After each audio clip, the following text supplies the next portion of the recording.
Ooh, wasn't that last story absolutely spine-tingling? Lurking around the corner are the fearsome 4th and 5th graders, ready to tell the tale of the night it rained. Mwahahaha!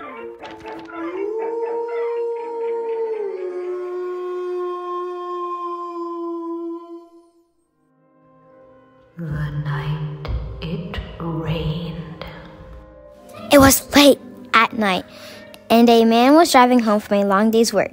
He wasn't far from his house, but he was driving extra slowly and extra carefully.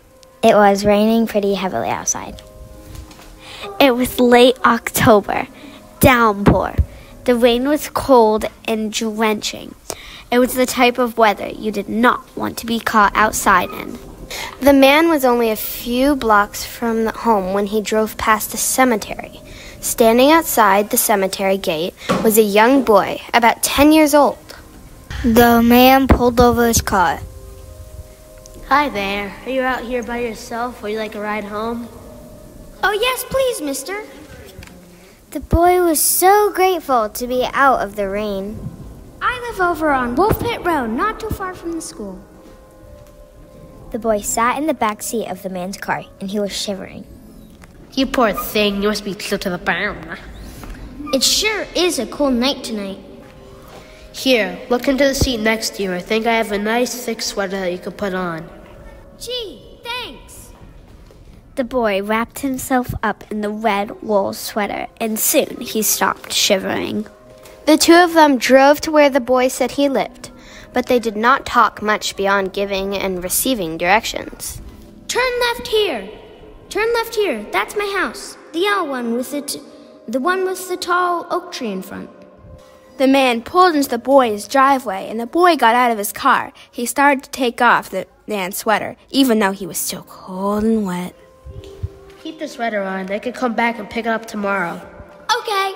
So what's your name, young fellow? Jimmy, he said. Thanks for the ride. The boy headed inside the house, and the man drove away. By the following morning, the rain had stopped. The sun was out, and it was shaping up to be a beautiful Saturday. The man decided to head back over to the boy's house to retrieve his favorite sweater. He pulled up to the yellow house on Wolf Pit Road. Got out of the car and knocked on the door. Knock, knock, knock, knock, knock. A woman came to the door. Hello? The woman looked at the man in a strange way. I'm the guy who gave him a ride home. I lent him my sweater. I was just coming to get it back. A tear appeared in the woman's eye. I think you must have the wrong house. I do have a son named Jim, but he died last year. Oh my goodness, I'm so sorry. He was climbing a tree and fell out and hit his head. The woman pointed to a tall oak tree that stood outside her front door. I'm so sorry. I didn't mean to bother you. I must have the wrong house. The man got back inside his car. He felt terrible for bothering that nice lady, but he was so confused. This doesn't make any sense. This must be the house that the kid took me to last night. But then the man thought some more. I don't know. It was quite dark last night. I guess I got mixed up. Darn it. I really would like that sweater back. It's my favorite. So the man made a decision. I know. I'll just try to retrace my route from where I picked up the kid. He pulled out of the driveway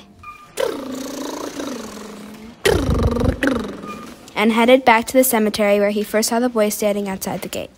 As soon as he pulled up by the gate, something caught his eye. It was a bright shade of red mixed in with all the gray of the tombstones. He got out of his car to investigate. Leaves crunched under the man's boots as he walked quickly to one particular grave in the middle of the cemetery. As soon as he reached the grave, the man's blood ran cold. His heart pounded, and he broke out a cold sweat. He couldn't believe his eyes. The man standing in front of a small grave whose stone read, "Here lies Jim." And sprawled across the grave was his red wool sweater. Dun, dun, dun!